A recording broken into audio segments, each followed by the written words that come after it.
Yes, yes, yes. Well, welcome everyone. It's really, really good to see everyone, and thank you for those of you who have kept your videos on. I really appreciate it. So today, we're going to be talking about notions of empowerment and how we can deploy that power, because we want to be able to unleash our potential, as well as be able to dismantle some of the systemic structures that are in existence and support ourselves individually as well as our communities. But before we go ahead, um, this is going to really be sort of like the framework within which I like to work and deliver my presentations. No, I didn't come up with it. It was produced by Tim Fox, who is a vice president, Indigenous Relations and Equity Strategy at Calgary Foundation. And so he's getting absolute and total credit for this. I have nothing to do with it.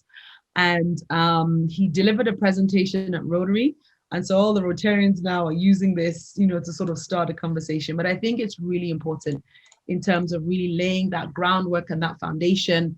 And so first of all, he said, we are present in this virtual space and with each other. So what do you think being present means?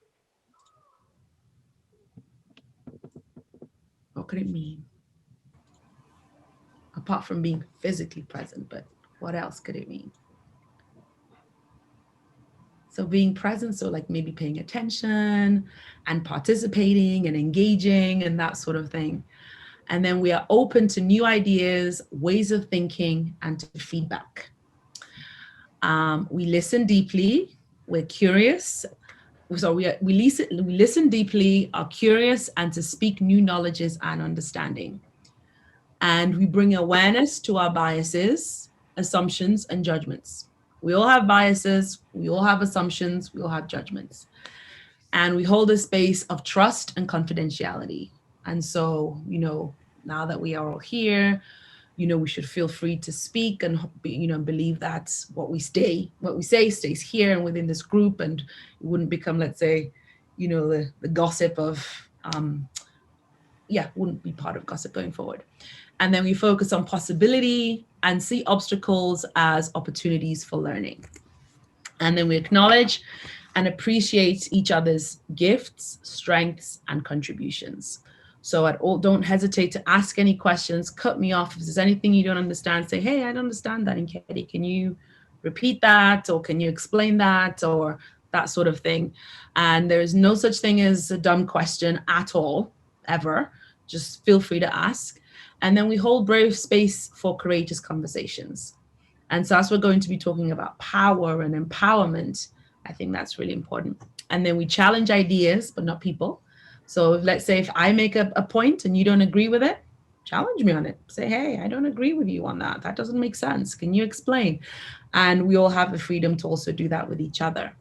And then we allow discomfort to lead our growth, in that once if we agree to stay within our comfort zone, then we tend not to be growing. And so in order for us to grow, we have to reach out and go beyond our comfort zones. And then finally, we take accountability for our own learning, knowledge extraction versus knowledge immobilization. And so did any of this, let's say, like spark anything, any of these 1, 2, 3, 4, 5, 6, 11 points spark anything or pique your interest and say, oh, that's interesting, or yeah.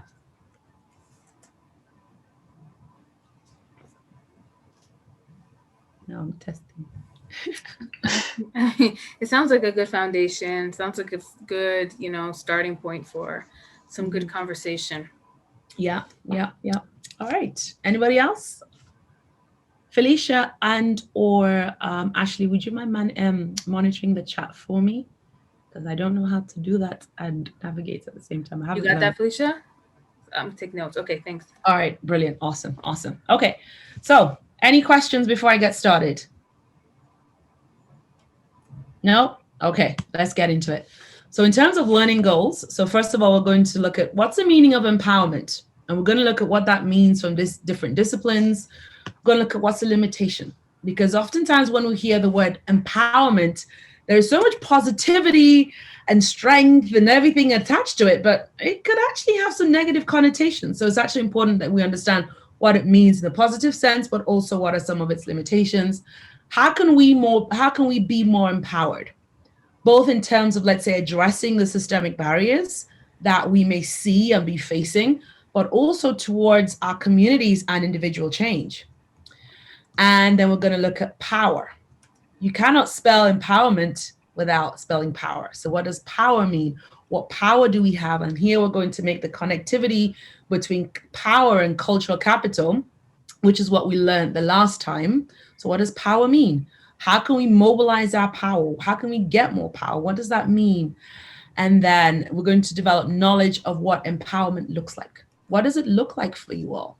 Because it's really context specific. So it depends on what situation you're in, what you're facing, what beliefs you're in that you may have empowerment for, let's say, someone in rural community in Sierra Leone, for example. Their idea of empowerment may be completely different to your idea of empowerment. And so what does it look like for you as you move either through university or move into the workforce? What does it look like for you? Okay, so these are the things that we're going to be tackling today. But before we do, I'm interested to know, when you hear the word empowerment, what comes to mind?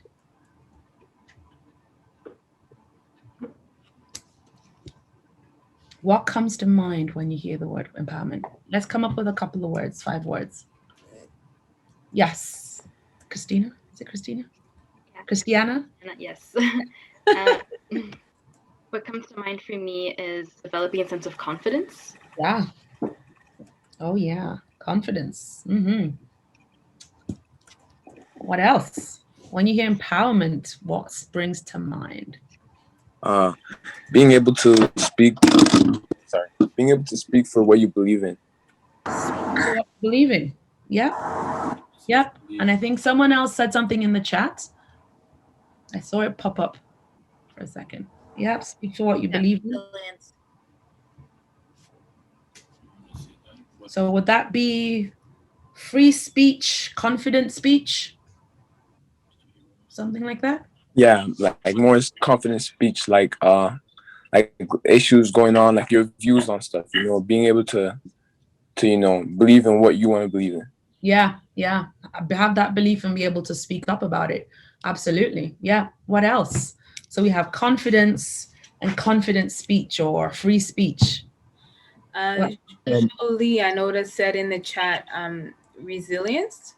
I think she's in a place she can't talk, but no worries. Yeah.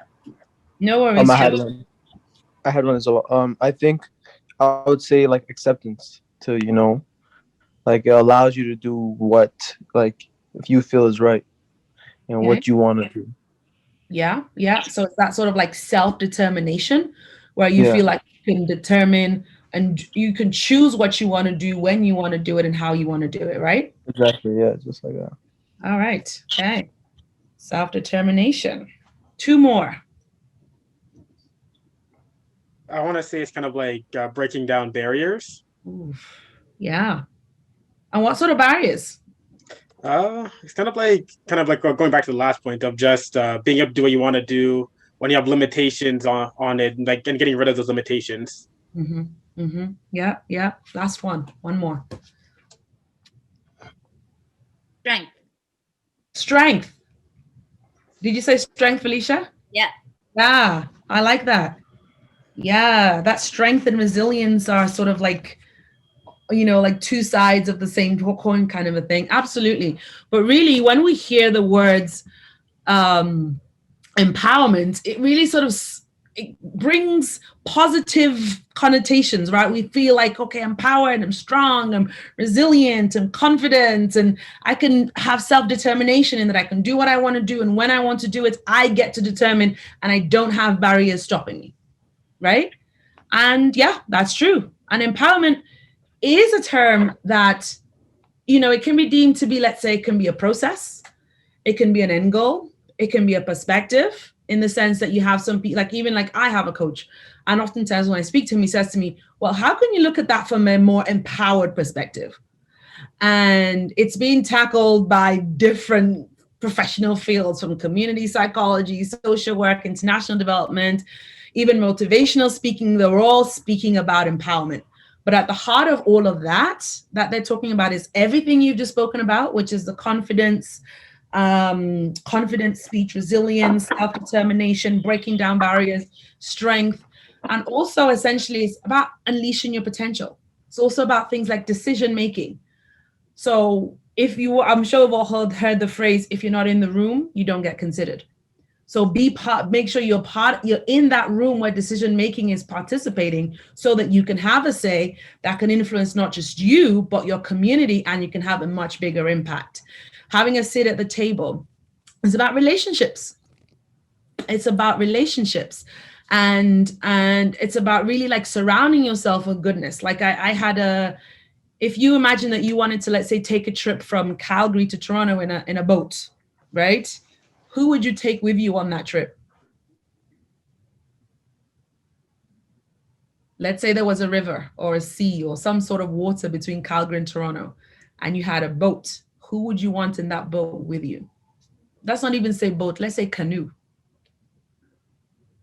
I'd want someone who knows how to not drive, but to use a canoe. Yeah, to row. Yeah, you want someone who knows how to row. Yeah. I don't even know what it's called, but I know what you mean. Yeah. I'll sing. What's the word? Yeah. What else? Who else would you want in that boat or canoe with? Or kayak?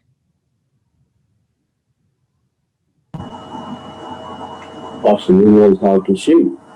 Somebody who knows how to swim, but I think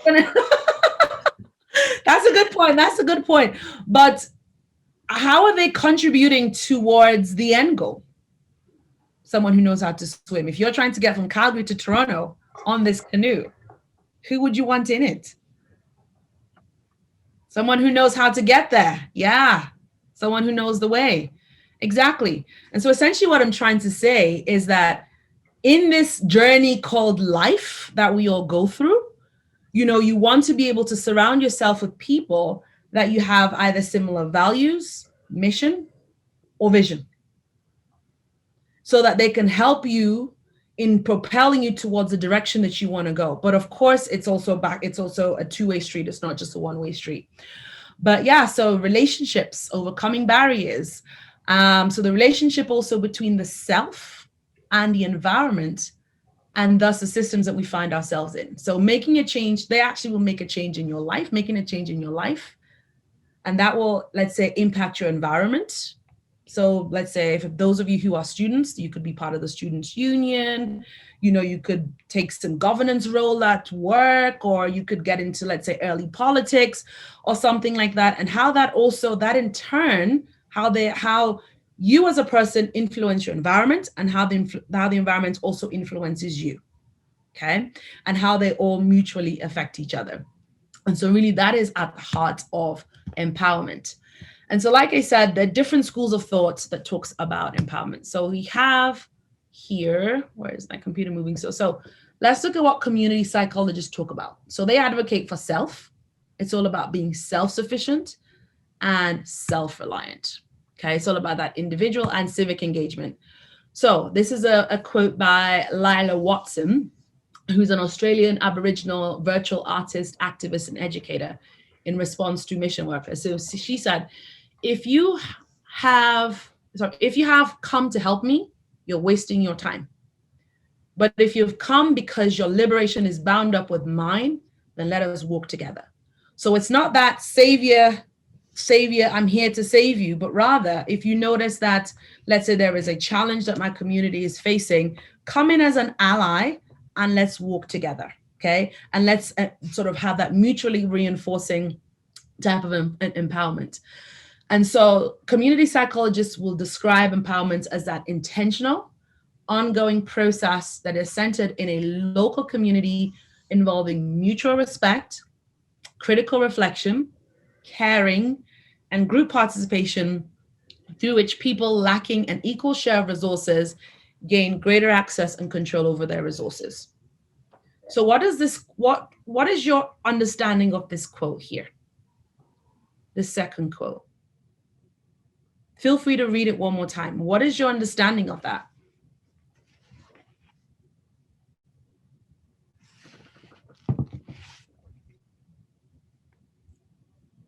So have your equal share of resources, gain greater access to and control over those resources.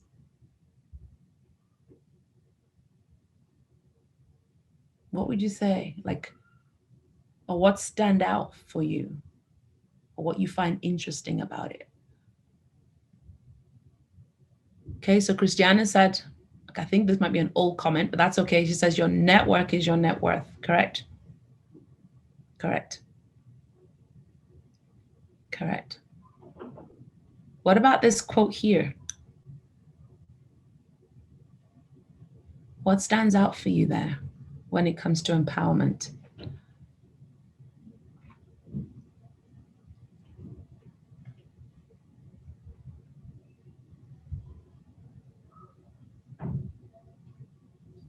Okay. For the second quote, right? Yes, yes, please. From what I understand, that kind of sounds like the definition of empowerment, right? Like all of those things: mutual respect, critical reflection, caring, and group participation. That's all empowerment as a group and as an individual. Yeah. And what about the second half of this definition? It says, through which people lacking an equal share of resources gain greater access to and control over those resources. So this is essentially saying that people who perhaps don't have or are lacking an equal share of resources, and these are people who are oftentimes, let's say, marginalized, disenfranchised. So it's basically working with those people to make sure that they gain greater access to and control over those resources. Does that make sense? Like, what are your thoughts? What are your feelings around that? Did you think about empowerment in that way at all?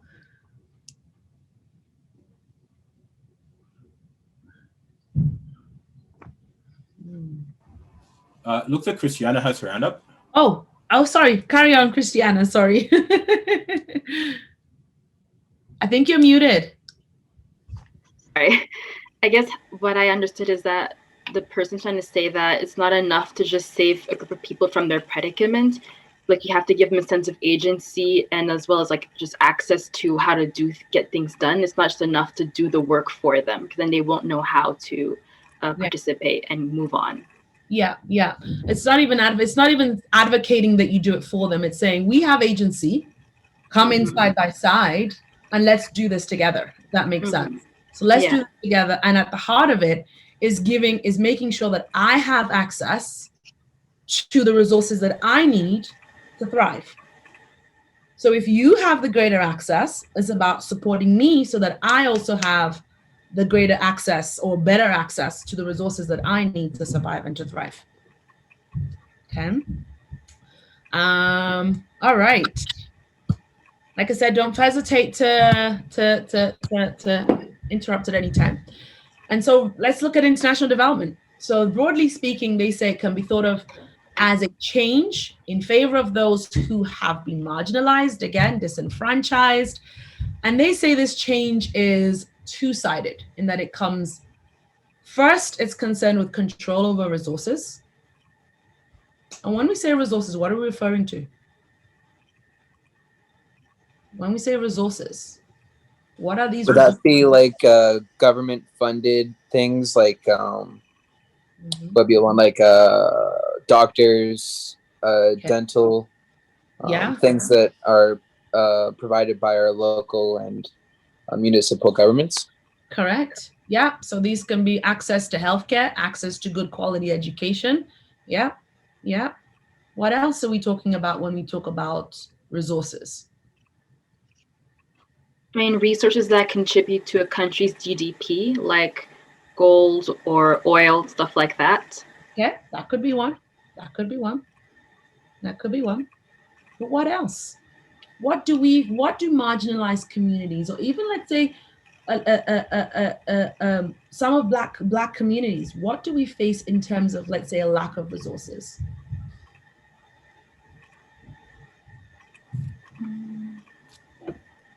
Could be financial. It could be physical. Access to healthcare, maybe. Yeah, access to healthcare, access to, let's say, good quality education. you know, and that sort of thing. Yeah. And then the second one is with regards to our ideology. What do I mean by our ideology? I just have a quick question. Are you talking about like Canada as itself, or are we talking like just around the world? I mean, that's a good question. That's a very, very, very good question. I would say answer it as you see fit. Okay. So if you want to refer to just Canada in your response, you know, refer to just Canada. And if you want to, let's say, give a more broader global explanation, do feel free. Okay. Yeah. But in general, when we talk about resources, we do talk about things like healthcare, education, financial, physical, human. And when we talk about ideology, what are we referring to? Things like our beliefs, our values, our attitudes. And so really, they say when they talk about empowerment, they say it's an approach which considers three closely interrelated dimensions. Agency, I think Christiana spoke about agency, resources, and achievements. And I think last time we spoke about agency, I think we have a good idea of what resources are. But what do we mean by achievements?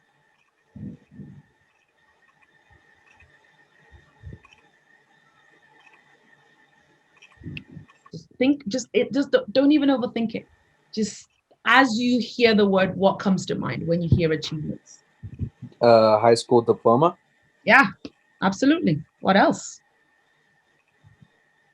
Just like attaining goals in general. Yeah, attaining goals. So it could be your high school diploma, it could be your university degree, it could be, you could be, let's say, an athlete, for example, and there's a particular race or tournament that you're working towards. It could be that you want to get a specific type of job, or it could be an achievement within your family. It doesn't even need to be a vocation or financial related type of achievement, but it could be something that is related socially as well. It could be an achievement that you want with respect to your family.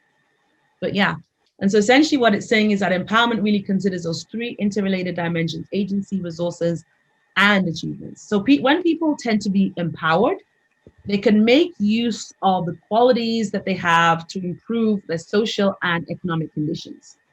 And it's also about decision making. Decision making. What do I mean by that when I talk about decision making and empowerment?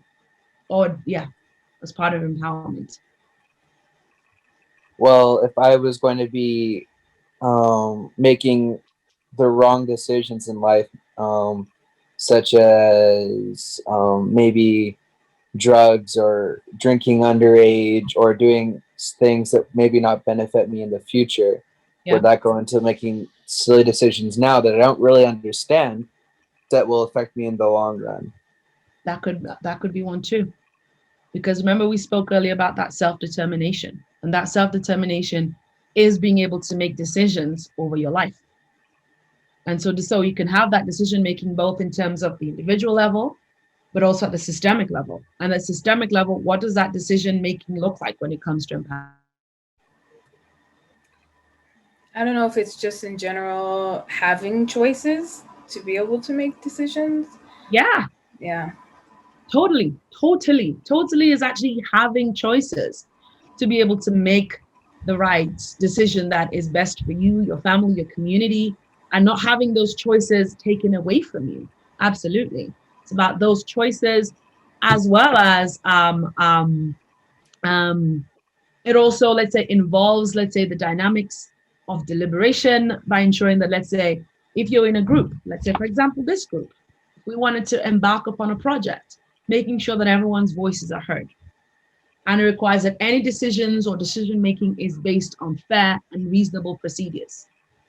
And so it's not a case where, let's say, if you are in a group, a committee of sorts, you don't have equal decision-making power. Because if you have decision-making power, then you can influence systems and policies which have a huge impact. Okay. And so, based on what we've discussed so far, how is empowerment looking for you? Is it different from what you expected? Sorry, people. My children are having a tantrum. Does it sound different from what you expected? Is it more? Is it less? What are your thoughts on empowerment so far? Last year I went to this thing called Empowering Minds. And we learned about like building good leadership skills and stuff, and it was really cool. But we never kind of talked about, like, it was just about being a good leader and kind of helping those around you, but we never talked about anything outside of that. So this is kind of cool to think about. Okay, so it's cool to think about it in this sort of dimension. Yeah, cool. Anybody else? Or what does empowerment look for you? So based on the preliminary discussion we've had so far, what does empowerment look like for you? If empowerment was a person or a society or a community, what does it look like for you? And I'll probably ask you again, and then you can just sense how your answer is changing throughout the class, throughout the workshop. What does it look like for you? I would say being informed and like having that self-will. And it's a bit more than what I was expecting before, because usually when we talk about empowerment in other discussions, the term is used quite liberally. And here we discuss a lot more in depth about how agency and resources are also involved. It's not just about feeling confident. It's much more than that. It's also about having that sheer will to do better and knowing better as well. Yeah, absolutely. Yeah. Anybody else? How is it looking? For me, it's like you usually look at empowerment as self-empowerment of being able to do everything yourself, but like we're seeing it's more like requiring a lot of mutual aid. Correct. Mutual aid, mutual respect. Yeah. What's that saying? I think it's like, if you want to go fast, go alone. If you want to go far, go together. And interestingly, it's not just go together, but it's go together with the right people, which is why I gave the example of the boat, in the sense that, can you imagine you're meant to be riding from Calgary to Toronto, or rowing from Calgary to Toronto, and you have this naysayer on the boat? He's like, oh my God, we're never going to get there. Oh my goodness, are we there yet? Oh my goodness, are we there yet? You're like, get off the damn boat. And so it's not just about going far, but it's about going far together, but it's about going far together with the right people. Okay.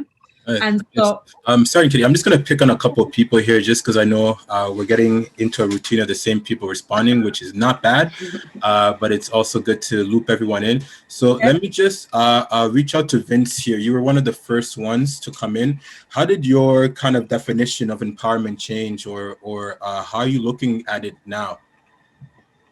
It makes a big difference when you look at like what we're looking at, like, you know, like the development of, like, you know, it makes a big difference, because like when you change like your perspective on something, I feel like it could be the move from being like more empowered or gaining power from what like you're thinking, and like it could change a lot as you like grow older and stuff. And what we're talking about so far, like, it's really important when it comes to decision making and stuff. All right, good answer. And then I'll hop over to Katia. Katia, what does empowerment mean to you now after this? I know we had all learned the phrase before. I think like we're all pretty intelligent people, like to grasp like the first kind of concept, but everything we're kind of adding to it here. What are your thoughts on that, Katia? Well, before when I thought about empowerment, I kind of thought of it as like an individual kind of concept. But just kind of now, just seeing and just kind of listening to even that second quote about resources, I just think about how it's more of a community thing now. And it's like to be empowered and to work together and to be great. It's a kind of a group thing. And that's kind of now how I'm kind of looking at it now. Yeah. And I agree with you 100%. And I mean, I'm just going to go back to vocation a little bit, in that they say one of the challenges that, let's say, the BIPOC community faces when they're at work is that they don't rise as far. Yes, there's probably some amount of racism in there. Probably, let's say, a whole bunch of isms in there. But also, they say that you will have a bunch of, let's say, white people like, hey, let's go for coffee. Hey, let's go for drinks. Hey, go. Whereas black people will be like, I'm going to focus on my work, and my work is going to show. My work is going to prove itself. And not that that is important. That is crucially important. But so is building those networks. So is having those allies, having those people who are going to support you when you do apply for that, let's say, next position, for example. That person can say, I can vouch for him, or I can vouch for her, or I can vouch for him. And having those people who are going to vouch for you as you are moving through that journey. Okay. But there's something I want to show you. Okay. And then I'm going to ask, it's a quick 3-minute video. And then I'm going to, then we're going to discuss it a little bit. Okay. Just a second. Okay, let me play it. 1 minute.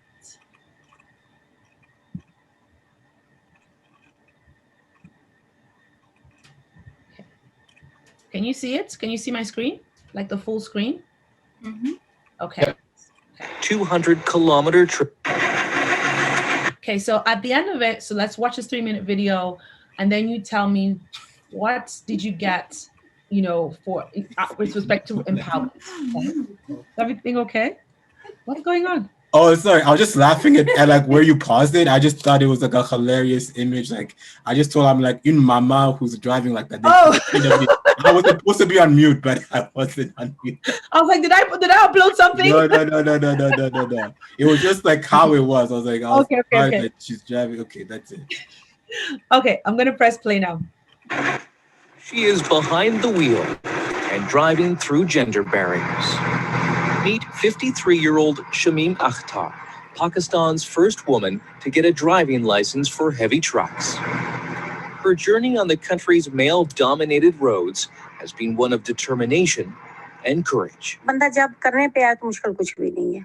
जब हमने अपने आप को सुस्त कर लें कि कुछ भी नहीं कर सकते तो कुछ भी नहीं होता. Akhtar is getting ready to transport a load of 7,000 bricks from a factory in Rawalpindi to Pakistan-controlled Kashmir. It will be a grueling 200-kilometer trip along treacherous mountain roads. बेटा मेरा कहता है कि मम्मा दूर ना जाओ, मेरा दिल डरता है. मैं कहती हूँ तो बेटा फिर कमाना तो है ना. As a single mother facing financial difficulty, Akhtar was forced to step outside of the traditional domestic role normally expected of Pakistani women. On top of supporting 2 children at home, she needed to cover her 3 eldest daughters' wedding expenses.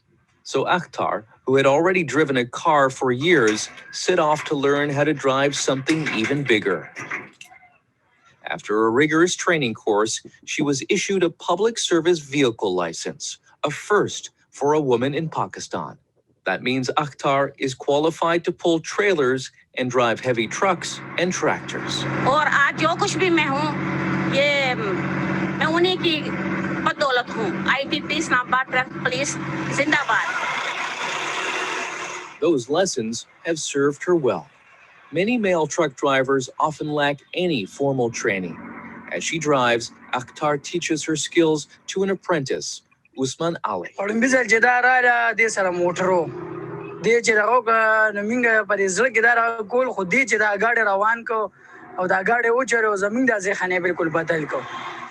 Akhtar's skill and calm have earned her the admiration and affection of other drivers.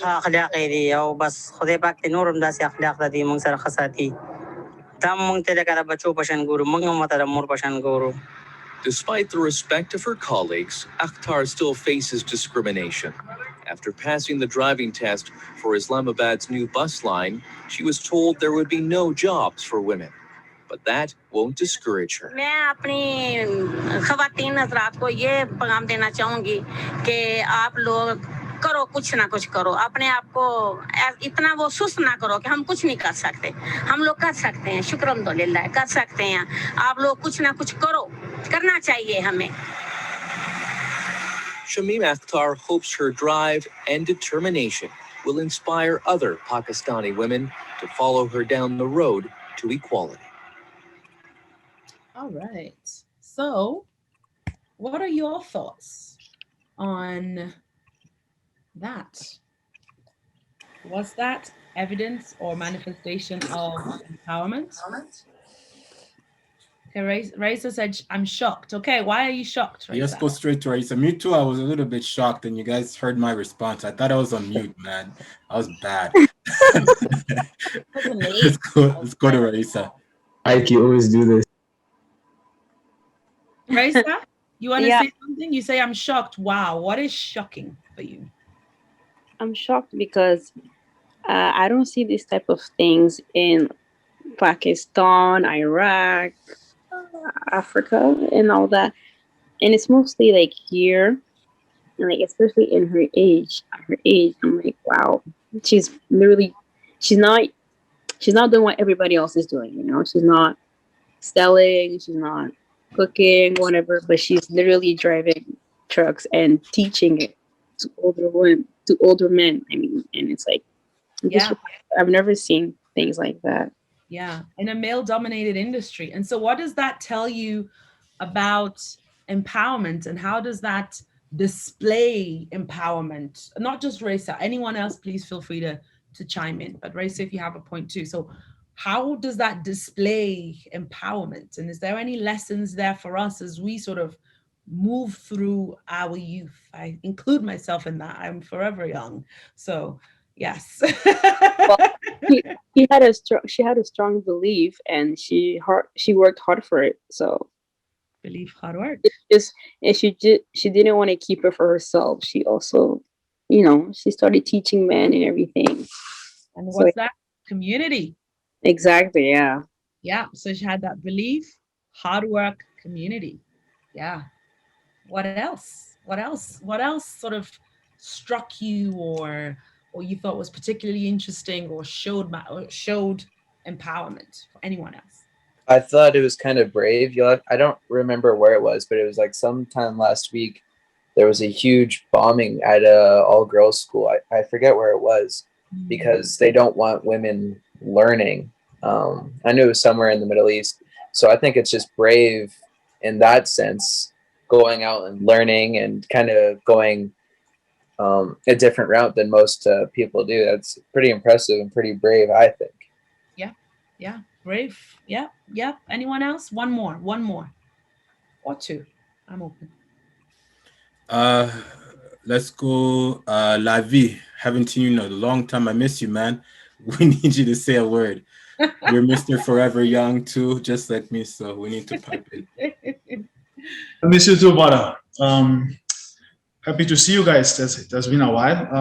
In short, I would say that empowerment will be having the authority and the capacity to do what you want to do.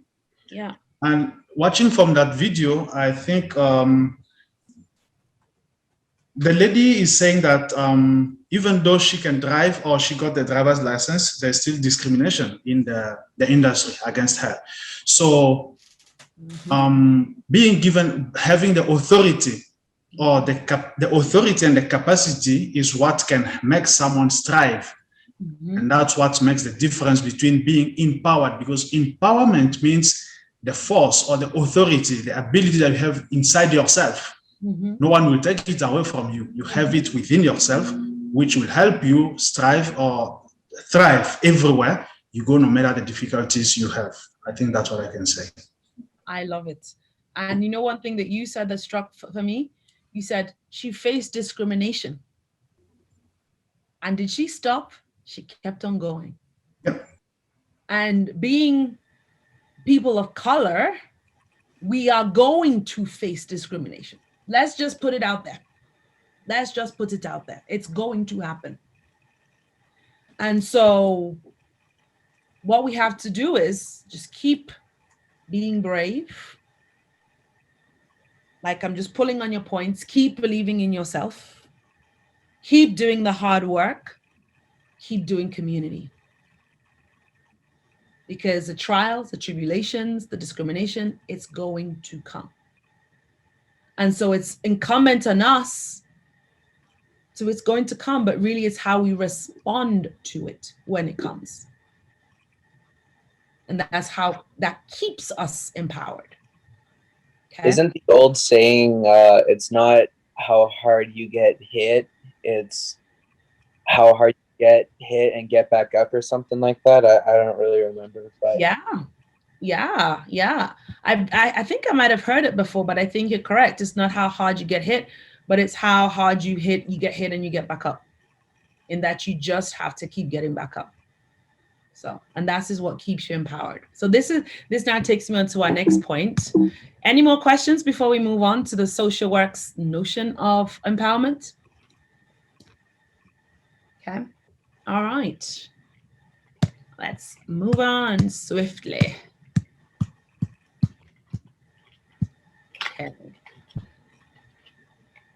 Okay, so now we're looking at social work's notion of empowerment.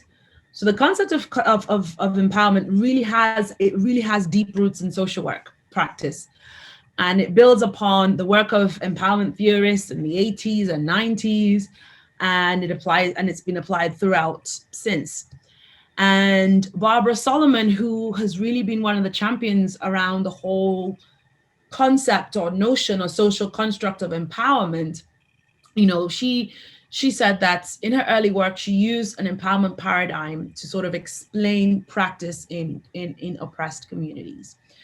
And so she viewed empowerment as a process of, let's say, clients' own endeavors to gain resources. Again, see, it's the replication. So even though we've looked at empowerment from community psychologists, international development, social work, you're seeing these commonalities, these threads that keep recurring or keep reemerging. So she says it's about endeavors that help us to gain resources that would enhance the mastery of our affairs and those of our communities. And so she talks about 4 key concepts. So they are here. So direct power block, indirect power block, collective experience, and collective action. Are we familiar with any of these 4? Or you can just even take a guess, because some of it might be a little sort of like the meaning might be in the words, if that makes sense. So yeah, can we take a guess? Can somebody take a guess as to what one of them might mean?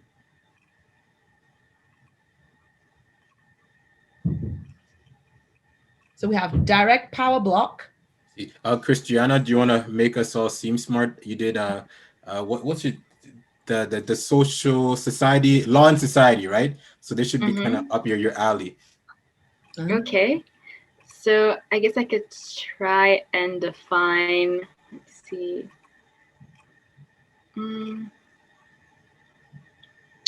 Collective experience, I guess, is just more straightforward. Yeah, so ahead. I think that would consist of like the, how do I say, like the experience that a group of people can all relate to. For example, if you're BIPOC, I guess discrimination is one.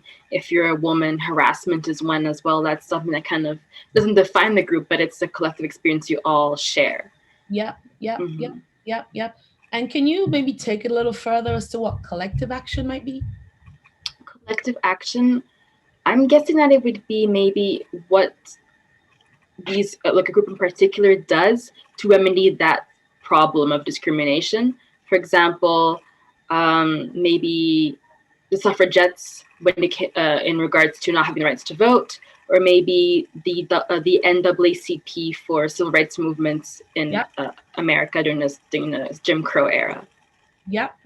Or even Black Lives Matter. Is more recent. Absolutely. Yeah. And then you have that collective experience, and based on that collective experience, you become a collective to a degree, and then you collect together. I don't know if that's the right phrase, but you know what I mean. You collect together to create action. Okay. So now let's look at each one. So with direct power block, what do you see? Does anything look funny with this picture here, or anything that jumps out at you? Anybody? There's no stairs to the door. Got it. And what does that mean? What do you think that's trying to show?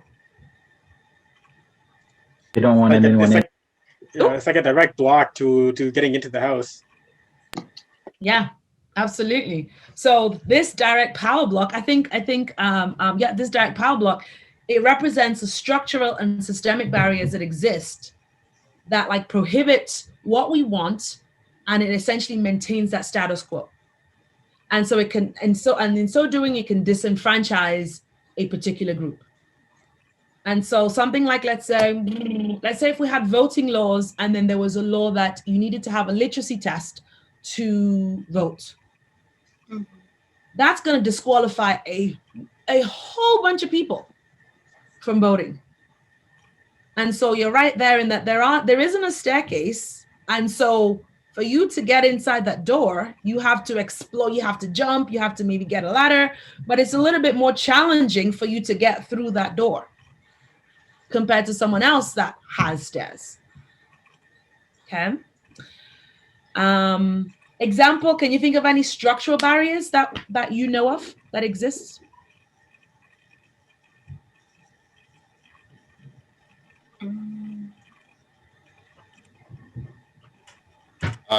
Back in my day, I don't know if this is still a concept here, but around like ID, if you wanted to go out to a bar or club or this thing, like you had to have like 7 pieces of government issued picture ID, and like who has that, like it'd be, I think that's like the a really famous example people from my generation use of like being in Calgary, like it's you're gonna be directly blocked out of something.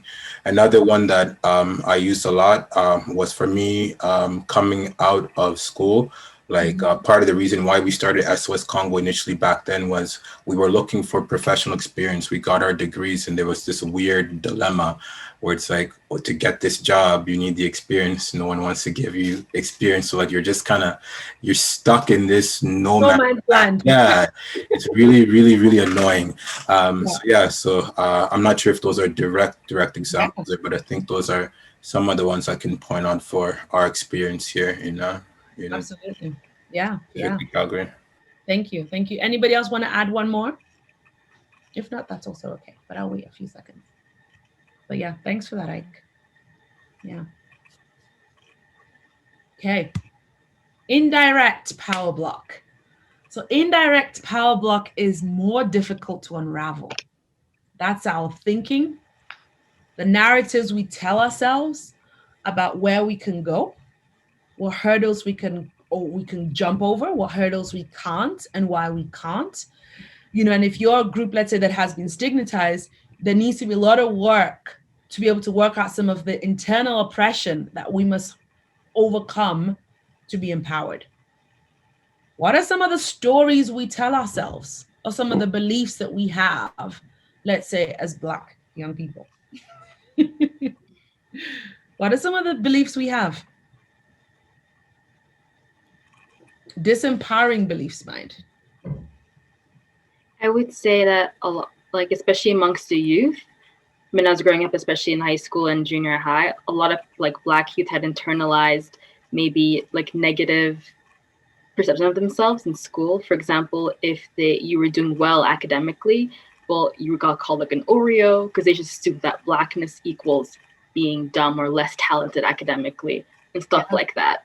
Yeah. Or if you had maybe just more classical interests, like you played an instrument, or I don't know, you were a gymnast or whatever, you still got like your Blackness was revoked because you could only be like Blackness was defined by being uncouth or being very urban and stuff like that. Right. Yeah.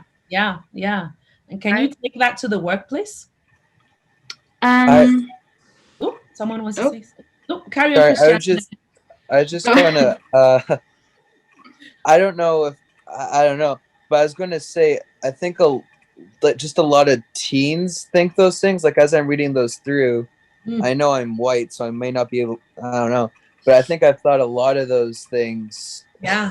Just as growing up, I don't know, maybe. Yeah, absolutely. Absolutely. I mean, and don't think these, if we don't manage them and we don't work to address these indirect power block, they will not only take us into adulthood, but also into old age. And we have them, you know, I'm not good enough. I'm too black. I'm not black enough. I'm too tall. I'm too short. I'm not qualified enough. I'm not this enough. I'm not that. We have them in spades.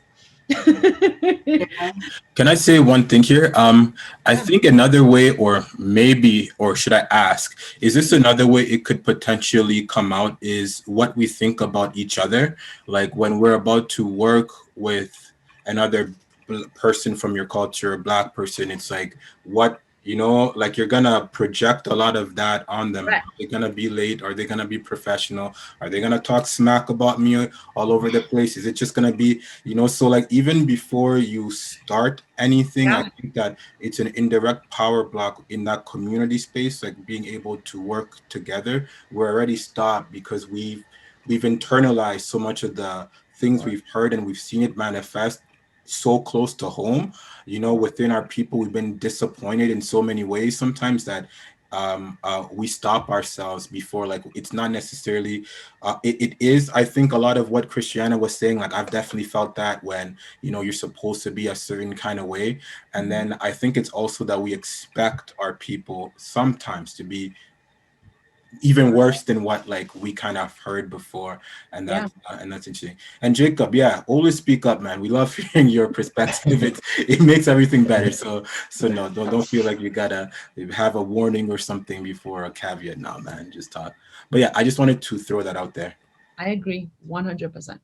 What you said remind me a little bit of a book that I read by the author Chimamanda Ngozi. I don't know if you guys know her. I read her book Americana, and there's a scene in there where the main character, she's a Nigerian woman who comes back from having studied in the States, and she discovers that like working in the world of business, that people don't take her seriously at all, even if she is Nigerian born. And like she kind of figures out that she has to have like this, just has to make up the secret like white manager abroad for people to take her seriously. She kind of lies about it, like, well, I have this white manager who lives in England or the US who tells me what to do. And then that's when the Nigerians are like, okay, well, we'll hire you because she knows what she's doing. But if she came there as like as an independent or a freelancer with no like, you know, secretive white male behind her image, people didn't take her seriously at all in Nigeria. Kind of reminds me of that scene in the novel. You're correct. Sorry, Jacob, want to say something? Sorry, Ike. No. Okay. Oh, it's me? Okay.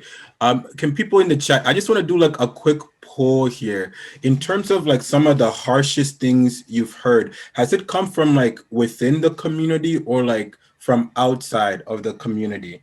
Where do you think like the power block happens more? Is it like a direct systems kind of, you feel like there's something out there getting you? My breakout session, Ike. My bad. I just wanted to see. Okay, no. Forget everything I just said. Catch that. No, it's good. Great minds think alike. No, it's good. It's good. No. Yeah, but I mean, but I agree with what everybody has actually said, in the sense that there are systemic barriers that stop us from climbing and from overcoming certain hurdles. But then there are these indirect sort of internal oppressions where we block ourselves and then we project and block our community and we block each other, you know, from getting ahead and from overcoming hurdles and things like that, which is why I go back to that boat example. If you are in this boat and your aim and your mission is to go from Calgary to Toronto, who is going to be part of your boat?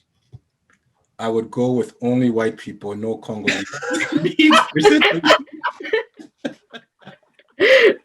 well, I'm just gonna be honest with you. I won't get stop. You're terrible, like. But who? Yeah, I go back to that question. Who would you take with you?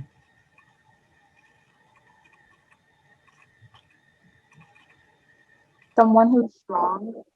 Strong. Doesn't complain much.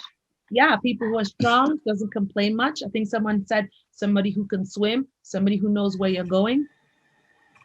And so these indirect power blocks can sometimes be even more catastrophic than the systemic barriers, because it resides in our minds. And what happens is our brain is so lazy, not just me, or everybody's brain is so lazy, in that once that belief has been formed, it goes around looking for situations that confirms that belief. And so if you find, confirmation bias. Yeah, confirmation bias, absolutely. So that's that indirect power block. And these are these are a little bit more challenging to actually overcome, because it's actually in our minds. Yeah. Okay, so why is this thing not moving? So they're a little bit more difficult to unravel, because obviously it's part of our thinking, it's the narratives we tell ourselves. And so we must be careful, even the in terms of our own self-talk and the negative things that we say to ourselves. Because I don't know if anyone's familiar with someone called Jim Quick. He says that, what do you say now? He says, if you fight for your limiting beliefs, you're going to keep them. And so if we're busy telling ourselves we're not worthy, we're stupid, we're this, or Black people don't go here and Black people don't go there, we're going to keep them. And we're actually going to manifest what we're saying and what we're thinking. Okay, so moving on, when my computer decides to cooperate. Okay. So now we look onto the third concept, which is collective experience. So the group that has been marginalized tends to be, like I said, both systemic as well as that internal oppressions that need to be worked out. And oftentimes really talking about systemic oppression, that direct power block, indirect power block, that they have to overcome to be empowered. So the collective experience is where a number of people that have some similarity in terms of experience. So you may have some people, maybe, yes, you may have a bunch of women who have experienced sexism, or you may have seniors who have experienced ageism, or you may have members of the LGBTQ who have experienced discrimination there and prejudice there, or you may have people who have experienced racism. And so they come together because they have a collective experience, because in the absence of that coming together, you feel alone. And you're like, is it just me? Even, I don't know, was anybody else present at the town hall where they spoke about the racism in Calgary? Okay, someone's got their hand up. I think Ike was there. And even though I know racism exists, hearing other people's story, I was like, oh, really? What? And I realized, even though I know it exists, I've experienced it, but until you hear other people's story, you begin to, at some point you think about, actually, maybe I'm too sensitive, or maybe it's just me, or maybe I don't know. But when you hear a bunch of people, like, it can't all be a coincidence. And so that's where that collective experience comes in. And this group of people that come together to, let's say, address the systemic issues and bring about change. And this creates, shared learning, understanding. You're not alone. There's commonalities in your experience. And that collective experience really sort of precipitates collective action. I think Jacob has his hand up. Oh, Jacob, carry on. Yeah. I was just wondering, how do you know that it is racism, sexism? Like, how those, like, in my head, it seems like something, I just don't understand how you would know that it's that directly. Like, how do you know? Wow. I mean, sometimes it's obvious, oftentimes it's not. Right. Sometimes it's overt, sometimes it's covert. And so then you are just like me, when we're like, is it racism? But then when you have a bunch of people who have a similar experience, and these people tend to be people of color, for example, then you're like, okay, it can't all be a coincidence. Right. And therein lies, that conundrum that I'm talking about, in that when you experience it alone, you're like, I don't know. Maybe I am being sensitive, or, maybe perhaps this is confirmation bias. But then when, like I said, when you went to the anti-racism, town hall, and you hear 5 people with exactly the same experience, you're like, come on now. It can't be a coincidence. And so I don't know, because can anybody else, let's say, provide an explanation as to how you know it's racism? I would say sometimes the terminology they use against you, and it could be covert or overt, and then you can kind of guess what they're trying to see, like between the lines. And you just the specific words that people will use to kind of demean you, whether it's because you're a woman or because you're a person of color, and you can like pick those out pretty quickly and be like, okay, that's what it is. Did anybody else like feel kind of empowered when they heard the word microaggression? I remember like I used to be in these kind of workshopy things like for like so long, and it was maybe like 2 years ago, I started to hear the word microaggression. I'm like, that's it. I'm like, I never could pin down exactly, you know, it's like, how come I'm always getting these kind of comments? I didn't know how to necessarily define it. And so then you kind of get into this space of like doubting whether this is this or that. And so I felt like really empowered when there was terminology around it and when you could call it out and identify it. Just wondering if anybody else had that kind of similar experience when trying to wade through this waters, or when trying to figure out or maybe not figure out, when trying to build your capacity in this space. Like did anybody experience things around like terminology or growing and figuring things out like that? For sure.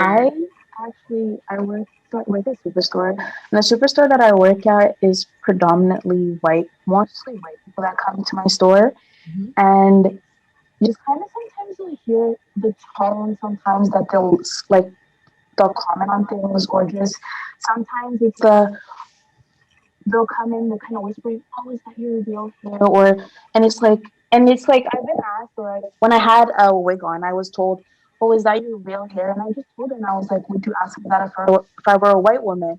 And I was like, "That's the thing. It's microaggressions against Black people." And I explained this to this person. I was like, "You don't understand," but I'm like, this isn't something that's just you can ask any person, because other people would feel uncomfortable, but I don't know why you would feel comfortable asking me that. Yeah. And it's just kind of, you understand the tones or the words, or sometimes they'll come a little closer and whisper it. And it's like, if you're whispering it, you understand that there's something that you're saying you're not supposed to be saying. Yeah. So that's how kind of I understood it. Yeah. It's these microaggressions are real, because oftentimes it does expose what people are thinking.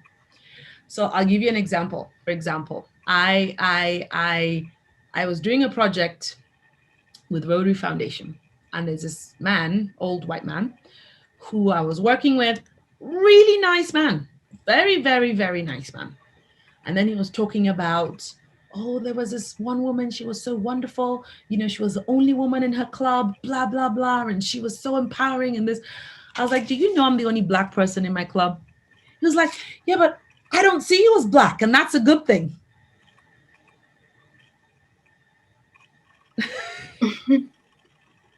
I mean, what do you think that meant? And he said it, and as soon as it came out of his mouth, I saw the shock in his eyes, like, oh shit, I actually said that. Yeah. And so that's an example of, like, I would even say that would be like a typical microaggression, is that he didn't even realize what he'd said until he said it. He was like, oh, I don't even look at you as a Black person, and that's a good thing. So I'm like, so to look at me as a Black person is a bad thing? I was like, but I am Black. So it is what I am Black. I am. Like it or what? Like it or lump it. I'm Black. And so, yeah. And so comments like that. And I remember Nenshi, I'm going to digress a tiny little bit. I remember Nenshi once said something like, there are microaggressions, and some people might be like, oh no, it's not a big deal. But a pound of feathers or ton of feathers is still a ton. It's still a ton. So even though you may have these microaggressions every day, every other day, every week, or whatever, it builds, and it's still a ton. I don't know if we answered your question there, Jacob, but I think we gave you a bit more context. Yeah, definitely. Okay. All right. So where were we? Yeah. So concepts of empowerment. So we have the direct power block, which are the systemic barriers. And then we have the indirect power blocks, which are the internalized forms of oppression. The way we kind of, I don't want to say this, but oppress ourselves in terms of, you know, where we think and, you know, the belief systems that we have and, you know, the limitations that we put on ourselves. And this can be partly because of, let's say, what we've heard growing up, what we've learned growing up, what we've seen growing up. I remember my parents always saying to me, don't forget you're Black, you always have to work twice as hard. And so, yeah, and then you have the collective experience. And therein again is where you have the community. If you want to go far, you go together with the right people. So if you want to make a change, you want to be empowering, you want to sort of embrace empowerment, you have to do it with, you have, you know, sort of join with people with similar mission, vision, values. So mission would be, okay, you working towards the same goal. Vision, do you all have the same long-term goal? Values, are you all sort of, do you have the same values? Are you kind? Are you service driven? Are you honest? Are you, I don't know, what other values do we have in this room? What values do we have in this room? Just say it out. What values do we have as young people? Or should we have? Ambition? Yeah, ambitious, absolutely. Are you around other people who are ambitious? Yeah, give me one more. Determination. Determination, yes. Yes, and so you can now work with people, the collective experience, and out of that, you're with the right people in that boat, comes or produces that collective action. And at the heart of that is obviously collective impact. So it results in that empowerment, collective action, and that is empowerment.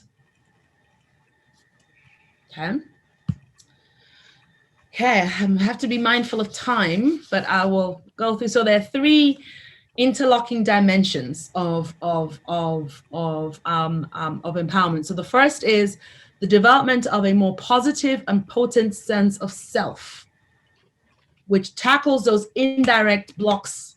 So you need that potent sense of self, which is, I think, what we all thought empowerment was at the beginning, which is all about self and determination and confidence. But that's one dimension. And the second dimension is the construction of knowledge and capacity for more critical comprehension of the web of social and political realities of one's environment. So it's really understanding your environment, looking at that web of social and political realities. What does that reality look like? And then the third is a cultivation. So once you have a good sense of self, you have a good sense of what the realities are. And then it's the third dimension, is the cultivation of resources and strategies or more functional competence for attainment of personal and collective goals. And so as such, the first dimension is all about the person, the self, increasing self and self-efficiency, which is what I think we all thought that empowerment was all about. Identifying the areas of our internal oppression and trying to unravel, you know, what these things are, and trying to move from these disempowering beliefs to more empowering beliefs and create like a new and empowered identity.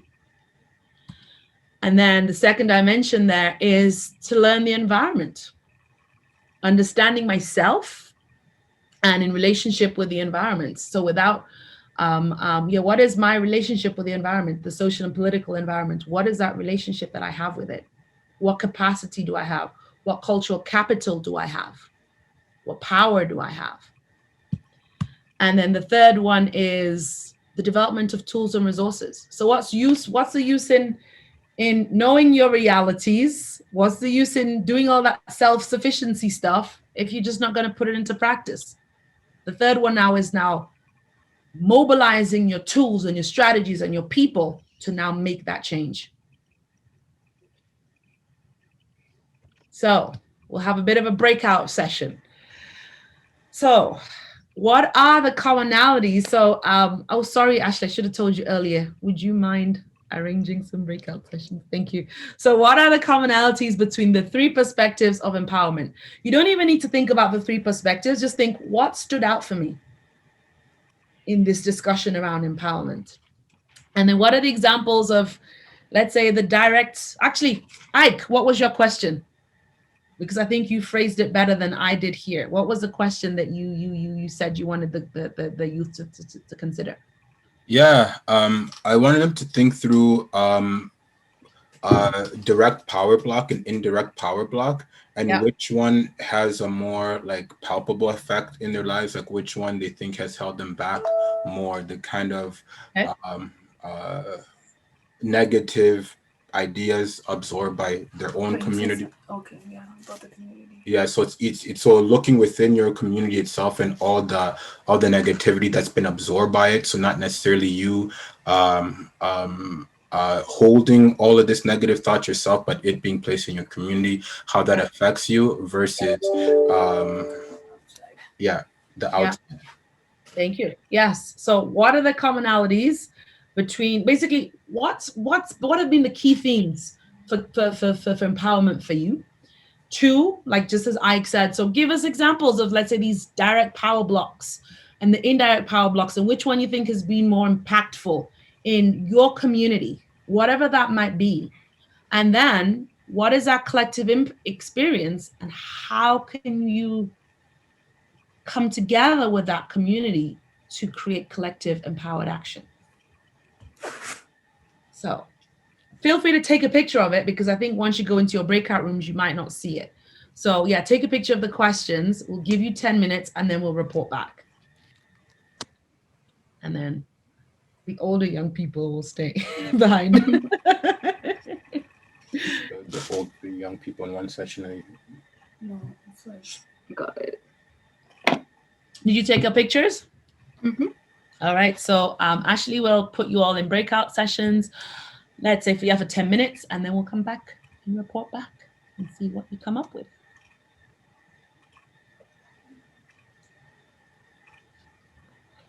How many are there? Is it 5?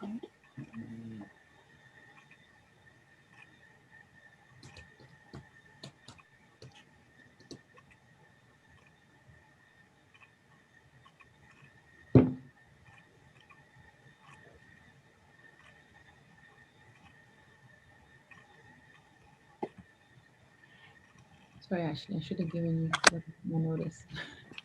Okay, I think they've been assigned, so you just have to now join your rooms, guys. Okay. Yeah, I can see the numbers going down. So I'll see you all in about 10 minutes.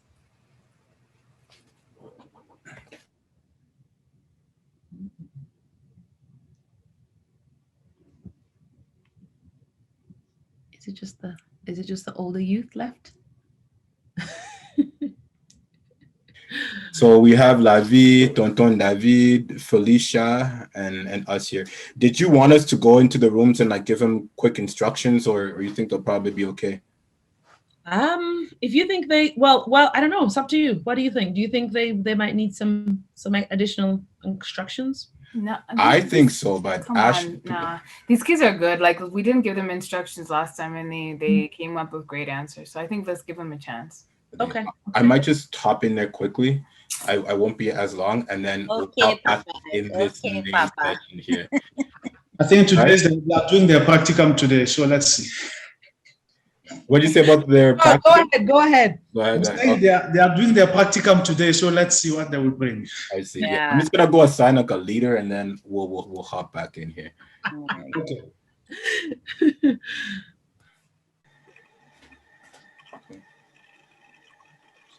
Hey, are you guys okay here? Yeah. Yeah. Okay, you guys have you designated and everything. You guys are taking your notes? Yeah, I'm taking the notes. Okay, bless. All right, see ya. Okay. Oh, you're back? That was quick. Yeah, they were good. We're gonna go in the other room now. Okay. Ike, cut the umbilical cord. I know, exactly. I already said it. Empowerment. Hey, are you guys okay here? You guys have a leader pick and taking notes and all that stuff? Do we need to be taking notes? I guess that was a question that we had. Are we taking notes? Are we coming back with one answer to everybody? Yeah, so take notes, and then like you're gonna have to answer the questions to everybody. We weren't told. Oh yeah, I guess none of you guys. Oh no, Raisa was here last time. Yeah, She knows how it Raisa, works. come on.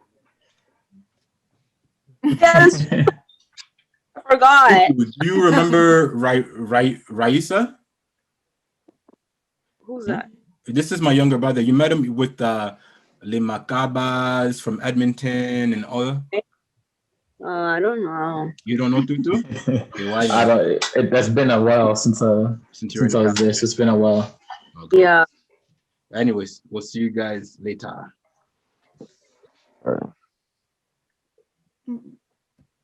Willingness to to understand and learn and participate. It's good. And I like that even when they're called on, they come with the answers. So sometimes they tend to sit quiet, but yes, get called on and then yes, that suggests that they're listening, because at times, yeah. Are you guys? How many groups do you have left to go check on? We just did the 2 groups. We did the 2 groups, so we're all good. Okay. Man, Felicia, why you hating on a brother, man? You see what I have to deal with in Ketty? When they gang up on you, these Ashleys and Carols and Felicias, man. Yeah. oh my gosh. I was just asking the older youth, like if there's, what are your thoughts on the young people's responses and that sort of thing, and Yeah, they had some good responses, and yeah, Felicia's right. Like even when I just called them out, like they were ready with their answers. So I think it's going well. Another good session so far. Another really good session, yeah. But it's all these youth. Sometimes I feel like my brain is fried, and then they come with these things. I'm like, oh, thank goodness somebody is there paying attention. Yeah, their youthful brains. Yeah, for sure. Yeah. Papa Ndembe, you've been quiet today. Yeah, how are you, Papa Ndembe? I haven't talked to you. Oh, I think you're on mute, sir. You're on mute. Yes, no, I'm listening. And no, what I can say that is bringing more to me kind of awareness. And it also going to things that normally we experience, but we don't know how to express them out. It is like, being more aware of what goes on around us and how to deal with the thing. Special things like direct power blocks, or things that are there, but sometimes we don't express them. We don't call them that way. Yeah. And that is really an awareness. Yeah, that's true. I'm a social worker. I didn't even know these terms.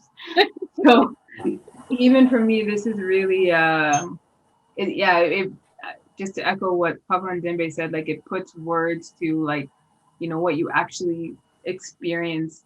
Right. And sometimes you don't know how to communicate it, or even Jacob asking, well, how do you know if it's racism? It's like, yo, dude, But I like his questions. It's so honest. We are all still trying to figure that out.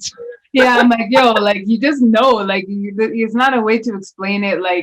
It's, because you're the only one that has to deal with this, or you're the one who, it's just I don't know how to explain this to you, dude. Yep. But I mean, I think his questions come from a good place. I don't but it's good. It's good because it makes us think. Yeah. Yep. I'm glad he's here.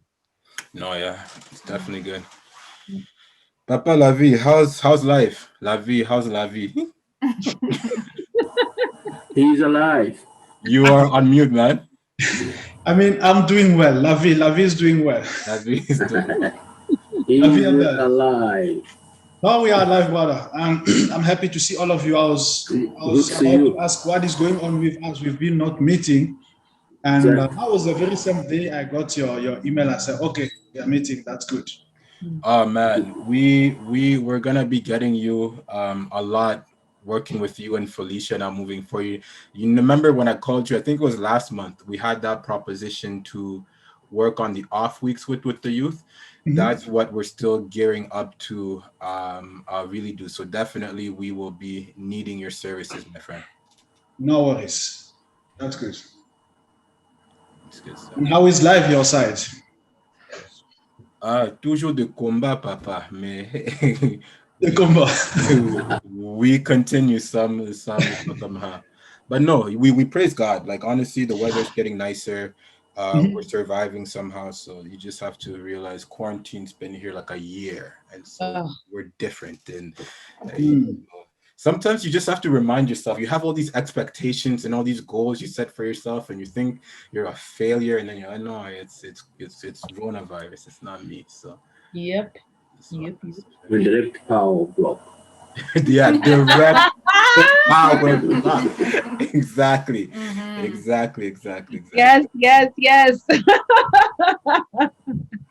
I wasn't watching the time. Sorry. How much longer do you think? Maybe we should just cut them off. Maybe give them 1 minute. Like, can you give them like a 1 minute notice and then Or you can just send it to the. Once you close the room, it gives them a minute. Okay. Ashley's harsh, man. She's savage. At this now. That's why I'm always in trouble. She's a Canadian. Hey, she keeps you straight. What did you say, Felicia? I said she keeps you straight. I mean, honestly, he needs somebody to do that. Otherwise, we don't know. Exactly. Yeah, I don't know. I will say I am a little bit of a troublemaker, but just a little bit. Not within the realm of controllable. You are Congolese, she's a Canadian. Yeah, imagine. Okay, looks like they're starting to come back. Welcome back, Jacob. Welcome, good people. It looks like the other ones might have been working. You're not trying Yeah, I may have done this too soon. We stopped talking and then, oops, my bad. Oh, my bad. Oh, our bad. Is that everyone? Yeah. Were you guys engaged in deep thought and deep conversation? Yes. Oops, our bads. It was short, yeah. It was short? Wait. Oh, yeah. Shorter this time, Blue. I don't even know. I didn't check the times. It's Ashley. Rule is right. There was a lot of questions to answer in a short amount of time. That's true. Sorry, Well, you have something though, and you all can, like, whomever is presenting, feel free to add if there's anything else anyone else would like to add. Okay. Do you have something? Oh, sorry, Ike. No, I was just gonna say welcome, Cristiano. Looks like Cristiano was able to join us, so saying what's up to him, and then Hello, Cristiano. All right, so let's get started. Group 1. What were your thoughts on the first question and then the second? Who's group 1? Yeah. What was it? I was group 2, wasn't I? Whomever speaks first is group 1.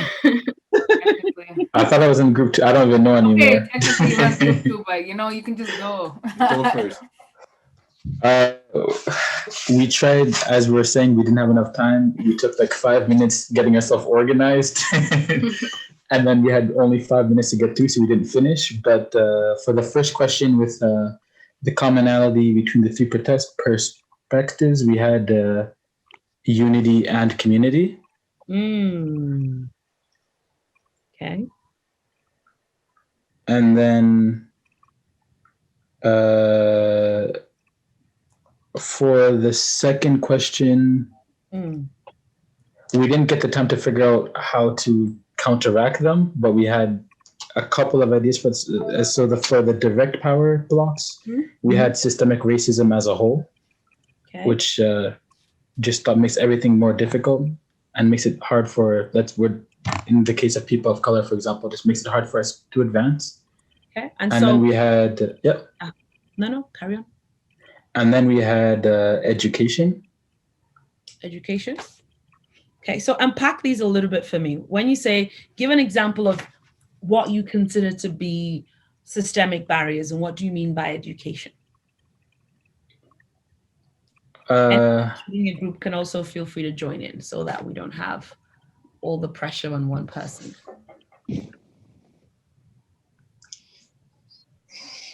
Yeah, does my group want to join in, or am I? You forced them to join. We don't remember who was in your group. So for education, we mentioned that especially as people of color, if you don't get to a certain level of education, university, college, high school, then you won't be considered either in the community, maybe even in your family too. And like we seem limited. So that's something I can add. And is that direct power block or an indirect power block? I'm not even sure. I don't know. Okay. All We had it written down in direct power block. Okay. Yeah, you put it down. So We had it written in direct. Okay. And then in terms of indirect power blocks, we spent the whole time trying to find the word that we'd use for it, but was the fact that just as our communities, I took the example of us as Congolese, a lot of the time we don't help each other. When we see one person advancing, we don't want them to go forward. So we try to put up blocks in any way possible so that they can't go forward. And we just put it. We're trying to find a word for it, but we put it as just in general being uplifting. Sorry? Crabs in a bucket. That's the saying. Okay. So So crabs in a bucket. Yep. All communities have some of those. Yep, indeed. Yeah, And, so and that's how far we got. Okay. And so anybody within Tutu's group, how would you come together to address the systemic racism? I think creating a system like something like SOS Congo. This is something that helps our community. Like talking about the situation of the Congolese community. This helps everyone within the community come together and bring our ideas together and build something that that'll live forever type thing. Because after this, like future generations will just continue from building on top of this. Yeah. And what does this do? What does these sessions that you're having and this experience that you're having within SOS Congo? How is that empowering you? It gives us new ideas, and it just it exposes us to new resources that we didn't even know that we were capable to reach. Like even when we talked about what was it? I forgot what we were talking about, but that you could submit something to the government and they could review it, like having to do with the community, like that SOS Congo thing, like that's something like that. Like me, I didn't know that. They don't teach you that in high school. You have to learn that from other places, and that's why I think SOS Congo is so important. Yeah, and Raisa says it unites us. Yeah, unites you. And so if there is a collective cause, you can all come together and support each other in moving that forward. Right? So if there's something that you're experiencing in the community, you can all, and one of the sessions that we will have is on advocacy, which will sort of talk to you in terms of what is advocacy, how do you advocate, and then obviously last time we spoke about your cultural capital. How do you mobilize that cultural capital that we spoke about the last time? So all of the capital that you have, how do you mobilize it and bring it all together to advance each other's lives? So I would actually encourage you all, maybe as homework, and I'll probably check in with you last time, is think about this group that you all have here today. Think about it some more as to what is that collective experience and how can this collective experience now bring about or create some sort of collective action. Okay. Because you don't just want to come and meet and then when the sessions are over, everybody goes into their own corners. You want it to build and develop, and you want to build roots. And so build some sort of a camaraderie so that this group, you become brothers and sisters and you can help each other advance each other's lives and whatever causes you're trying to move forward. Yeah. Okay. Group 2. question number 1. Oh, sorry, group 1. Did you have anything else to add? My bad. We're group 2. Good. I don't know if we're group 2 or group 1, yeah, but we're group 2. Good. Okay, well, the group that hasn't spoken yet, what is your response to questions 1 and 2? Okay, so we had decided that for question number 1, one commonality is that self-determination is definitely like a main factor. However, one thing that came up a lot is that you need to know, like, be able to rely on your community and have a good supportive community to move forward. Like, one thing that came up is that you cannot really build much change if you don't have a community standing behind you. And then for question number 2, we kind of answered Ike's question a bit more there. So between which one has more of an impact, indirect power block or direct power block. And we said that it was indirect power block that has more of an impact. It's kind of like if you compare, let's say, abuse from your parents or abuse from your schoolmates. Like, I guess when it comes from home, it's much more of an impact and it stays with you a bit longer. And we had examples of, I think Afo mentioned, like, for example, when he was living in Congo, how littering wasn't like a big deal. And if he comments on like, why aren't you not respecting the space? People just say, well, that's how it is here. And you're just kind of told to accept it. And other examples like that as well. And I guess our remedy to that was like, how do you like better the collective? Is that like you need to have a supportive community to overcome and like the direct power block. Well, you guys are pretty darn awesome. Cool. Given the fact that you didn't have enough. Yeah, but that's absolutely correct. And yeah, in terms of what you took out, I love the unity and community. Love it. Love it. Love it. Love it. Unity and community, self-determination.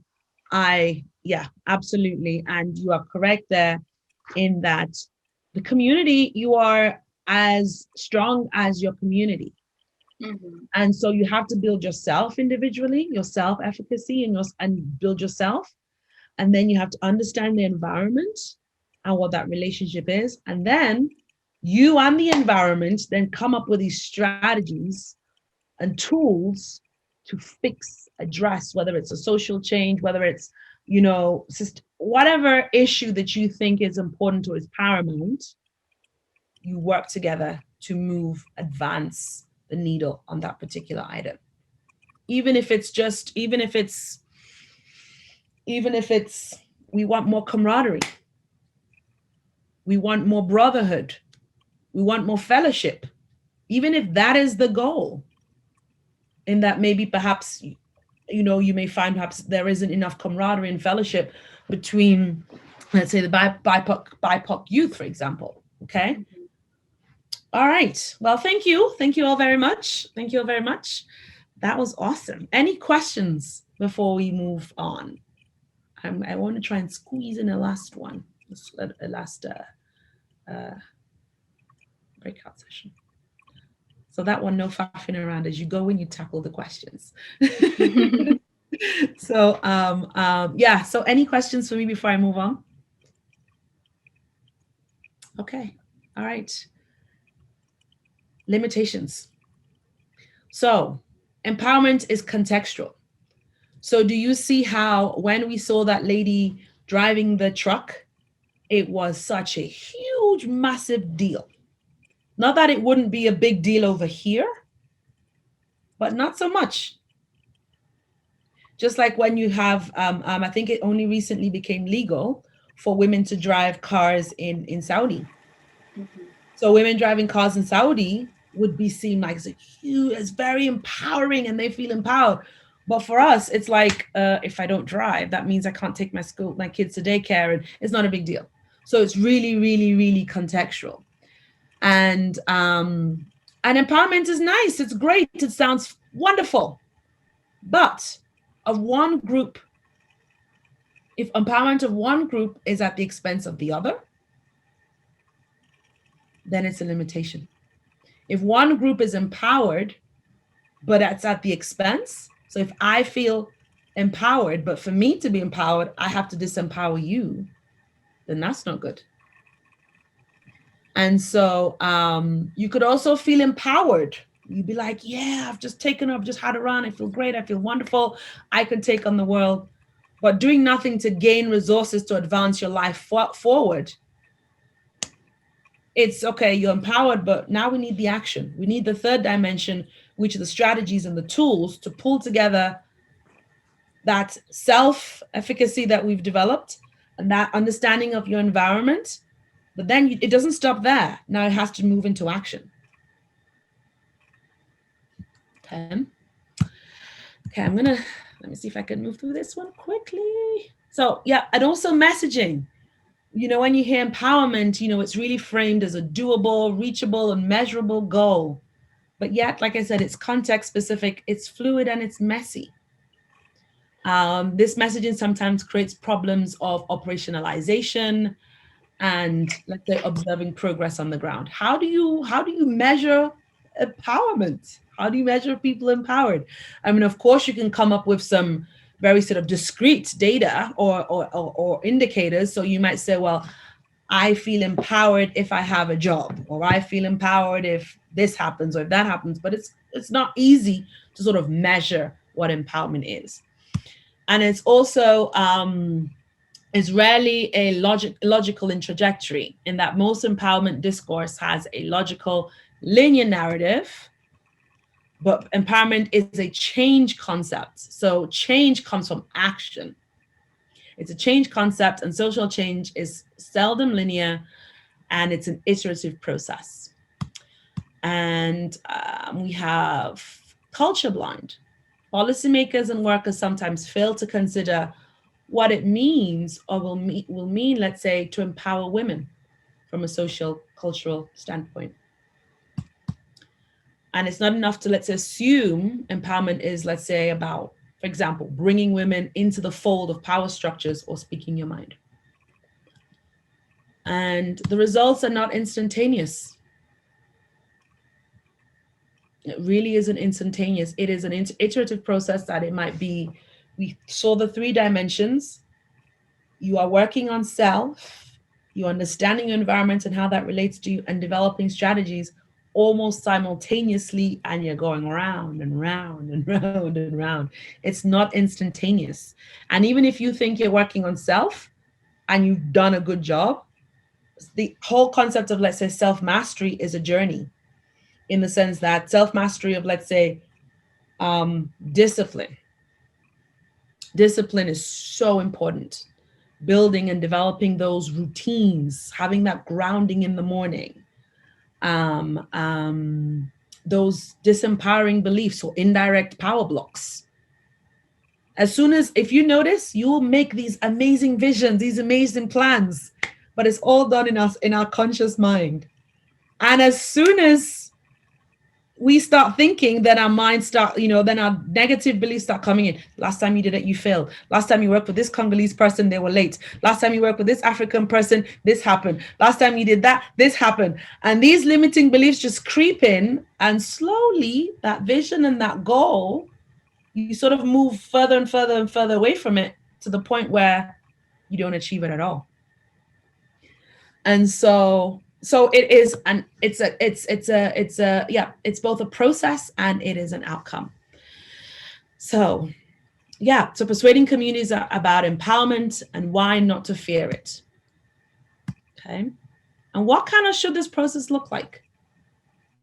Is it all about community meetings? Is it all about public messaging? And how can we get people empowered? So through civic participation. Civic participation is a process in which individuals take part in decision-making in the institutions, programs, and environments that affect them. So if you're in school, be part of decision-making. Are you part of the Students' Council? Are you part of, I don't know, I used to teach in poli-sci. Does poli-sci have a student body of sorts or whatever? Are you part of that decision-making structure? You have to, being part of those decision-making infrastructure is part of civic citizen participation. So it's not just about volunteering. Yes, it can be. It's about rendering your voice in deliberation of, let's say, community issues. And you're involved in those decision-making processes. And it can be viewed as a means to an end to improve the quality of the community, increase the commitment of community acceptance, and it can also be an end in that it's an essential feature of democracy. I'm gonna, I'm just trying to figure out, we only have 10 minutes left. I'm trying to figure out what to include. But like I said, you cannot talk about empowerment without talking about power. Yeah. What's your understanding of power? Who has it? When is it used?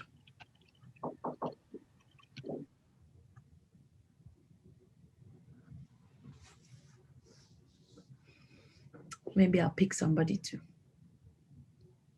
Cristiano, we've not heard. I think you, yes. Are you still here, Cristiano?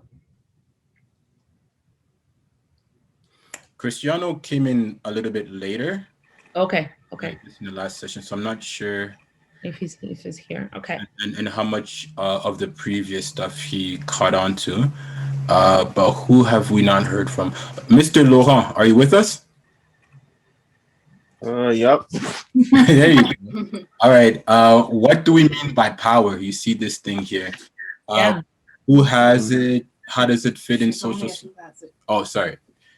She's only at who has it. So no, feel free to answer any of the questions that you would like to provide insight on. Yeah. What I think about power is that I need, for my reason for why is it used, because it's used to like try and change something drastically. Okay. Try and change something drastically. Mm-hmm. Who has it? I think anybody can have power. Anybody can have it. It can't be one person. Everyone can have it.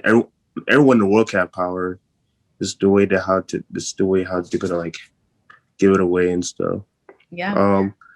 How's it used? It just depends. Like I say it depends on the person and how gives it to the community.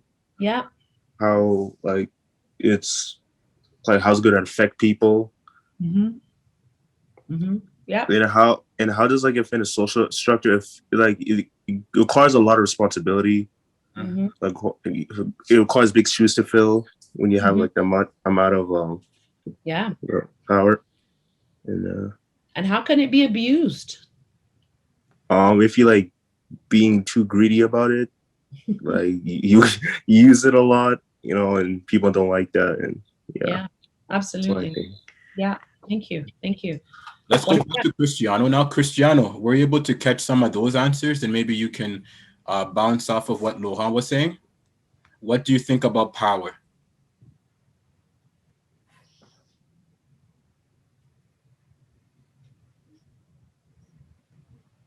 Cristiano? Well, maybe he can join us. Okay. Yeah. That's okay. It's all good. Yeah. Thank you. We'll move on to maybe a facilitator. Let's go to. Can you hear me? Oh, no, you couldn't. Oh, Cristiano, I think you are on mute. I think you're on mute. Yeah.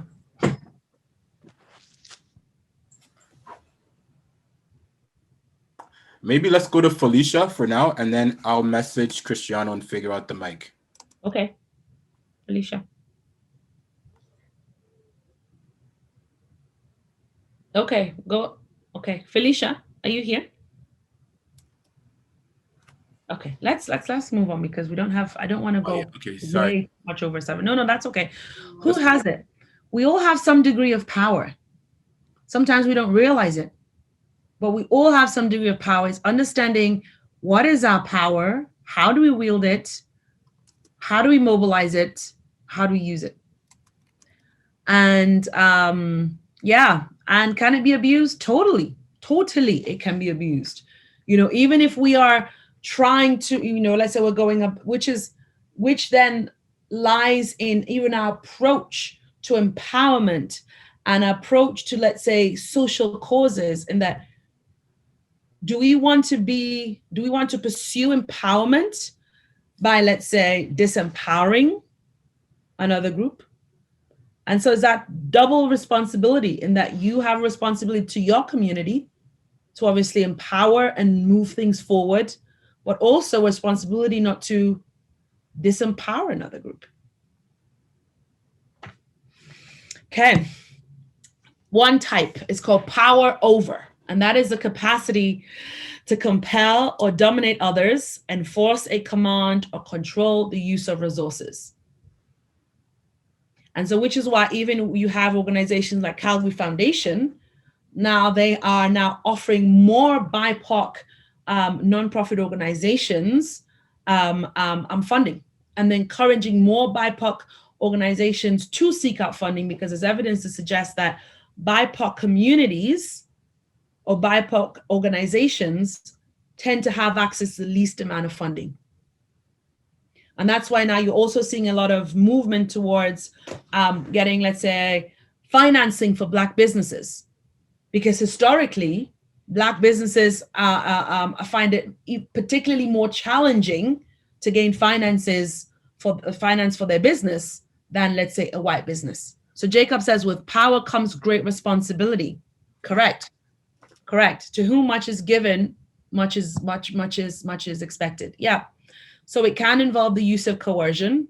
It can be benevolent, it can be oppressive, or it could be through, let's say, self-interest ways. And then you have power two. Power two is the ability of individuals or groups to pursue their own goals and to develop one's own capacity. And so this involves a form of, let's say, self-determination, which we've spoken about. For each person involved, could involve power sharing, and it's persuasion rather than coercion. If you want to change the law, you want to change a system, you want to change a policy, it's going to take or require persuasion rather than coercion. Because if people feel like they're being coerced into something, then there could be a backlash and you won't be able to pursue even further. But if it requires persuasion, that means you have to make the evidence and say, well, this is what we should do, this is what we should have, and blah, blah, blah, blah, blah, blah. But like I say, we're going to have a talk on advocacy in, I don't remember when, but I think it's next month or something like that. And then you have integrative power. And this is very similar to power two in that it has a capacity. It's building that capacity to work together, build groups, bind people together, and inspire loyalty, which is having that people power, which is why I'm saying you guys are in such a unique opportunity to have this wonderful group and this wonderful cohort. Make the most out of it. And so, really bind together and inspire loyalty. And that can be at the organizational, community, and macro systems. Yeah, so integrative power can also be a tool used in social movements and liberation. And then we have power from. This is the ability to resist a power or unwanted demand of others.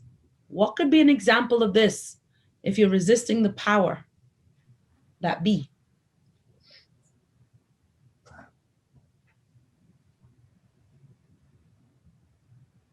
What could that look like? Would you like to repeat? Yeah. What would that look like? What would an example be?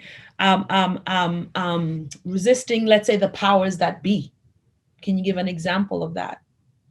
Resisting the power that be, the powers that exist, and you are using your power, no matter what level it's at, but you're using your power to resist, let's say, the more dominant power. Give an example. Looting. Don't say that. It's an example. What did you say? Protesting? Yeah. That's what I said. You said looting. Yeah, but it's the same.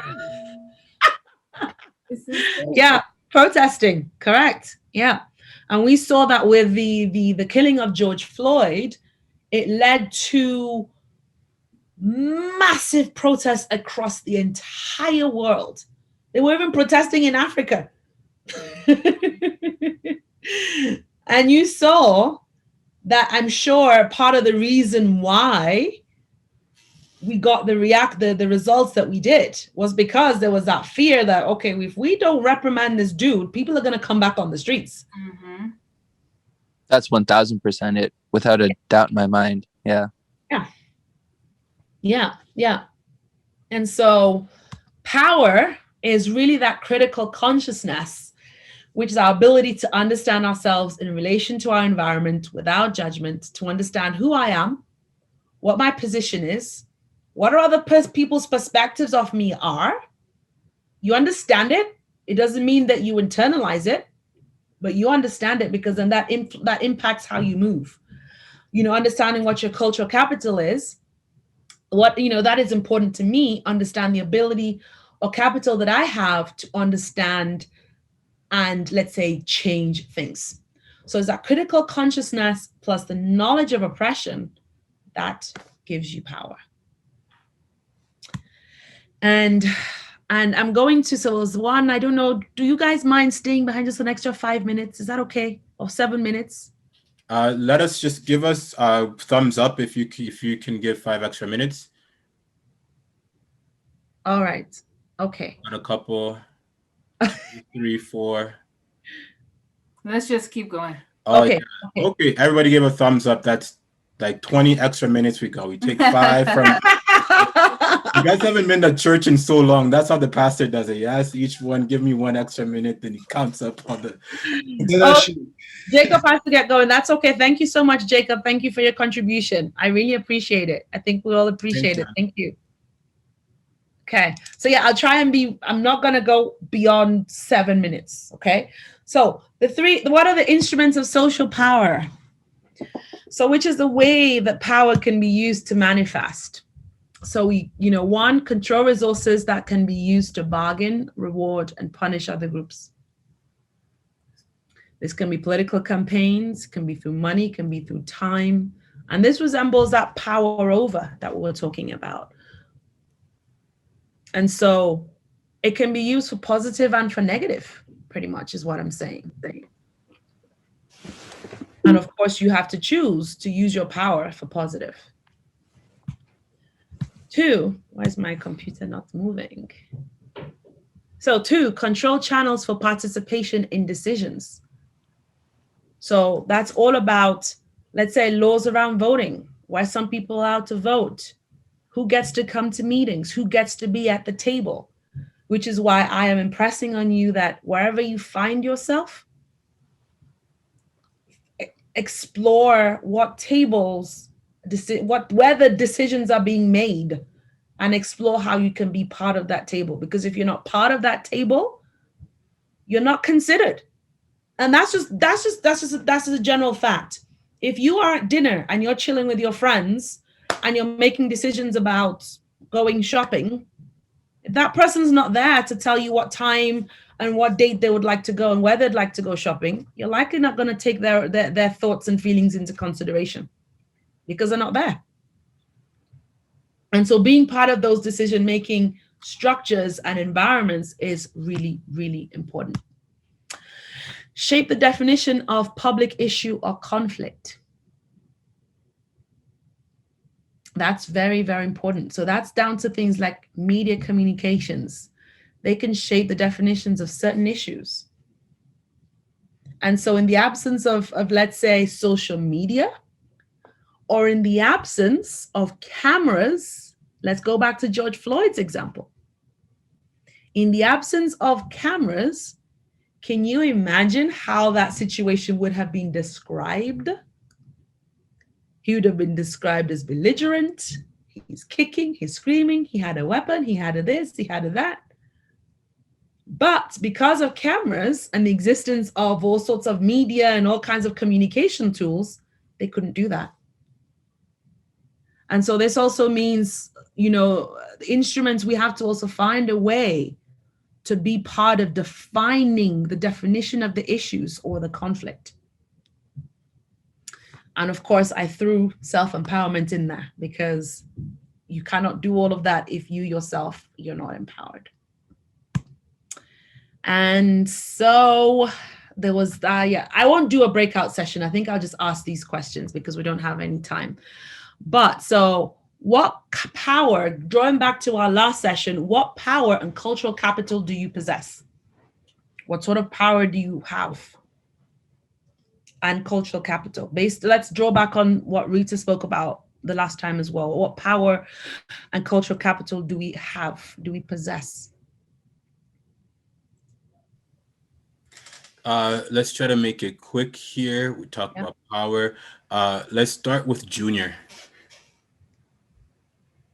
Yeah. What happened last session? Because I missed the last session. All right. Okay, no worries. Well, just tell us that what kind of power do you as a young Black youth have? I mean, we have the power to like ignite the people, you know, like speak ideas into existence in our own communities, like things that can change. There's so many things that we can do. Like if we look at other communities like the Chinese or the, let's say I gotta know, the Nigerians or something, like they took that into their own hands and like they've done something that's like correct, that we can't imagine as a community. Like I feel like if we all come together, like power, you know, we put our power together, you know, we're that much stronger together. Correct. Good. Let's go, Jemima. Good to see you, Jemima. It's really good. We'll get your thoughts in next. You were at the last session, so I think Okay, so Ketsia says the power of the tongue and manifestation. Woo. Yes. Gonna give you a couple of clicks. Yep. Absolutely. Power of the tongue. Yep. We have to be very mindful of what we say, and because our mind's listening, our brain, and the brain and the mind is the only thing you take around with you every single place you go. Even when you're sleeping, your subconscious is still alert and still working, is still functioning. And so we have to be mindful of the words we say and the things we consume. And remember, you have your boat. Who do you want in that boat? And really think about life like that. Who do you want in that boat? So yeah. Good job. That was Katia, but I think we still got Jemima to go. Okay, sorry, Jemima. Yep. Go ahead. It's okay. Hi.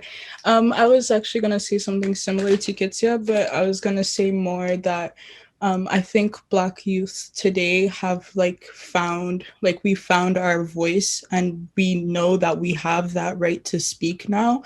And so we do whenever we get, or not even whenever we get the chance, just whenever we have to, we do. And we will make our voices heard instead of just being like, oh, they won't listen to us. Okay, well, we'll try next time. We make it heard, kind of. Okay. That's good to know. That's good to hear. And Raisa, you put something powerful down there. You want to read it out for everybody? Ooh, yes, girl.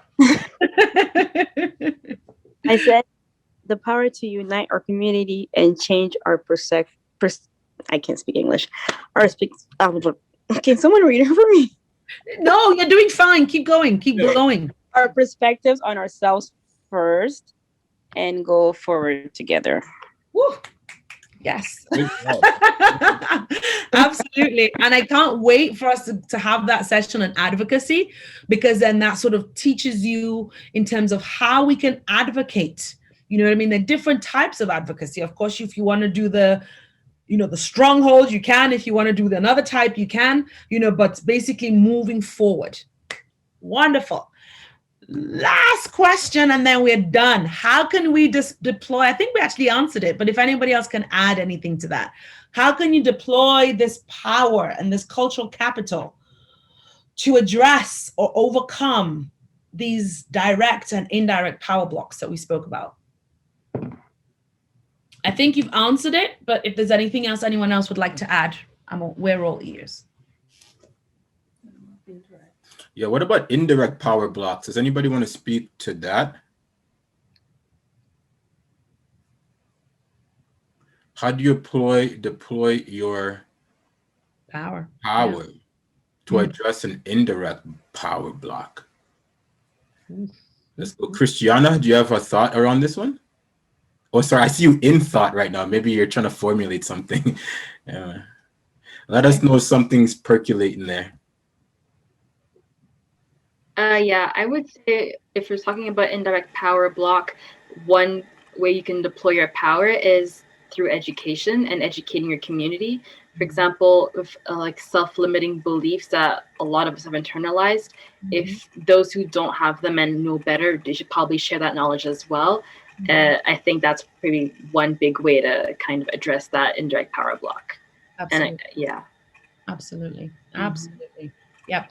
Education and community again. So the more you actually work with the community, it actually helps to dismantle some of these indirect power blocks.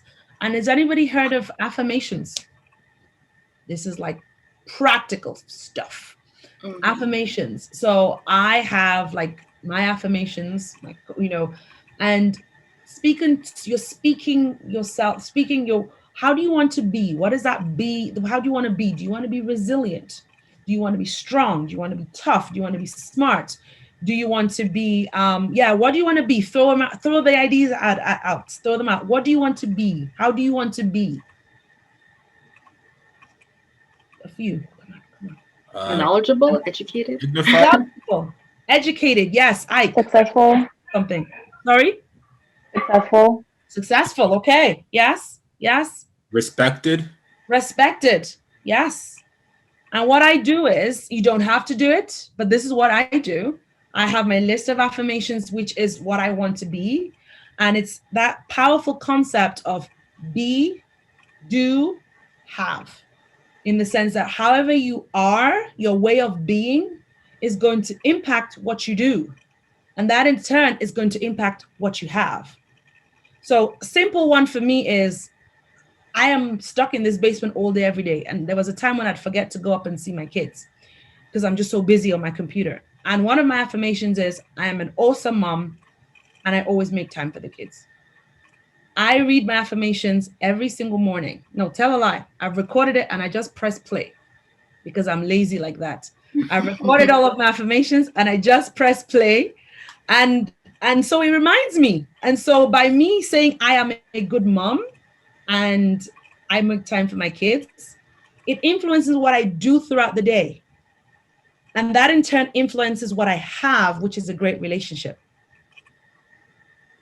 And so in terms of, I think that was a really good question there. In terms of addressing those indirect power blocks, explore these affirmations. How do you want to be? What is that way of being that you would like to put out there and project in the world that you want people to see?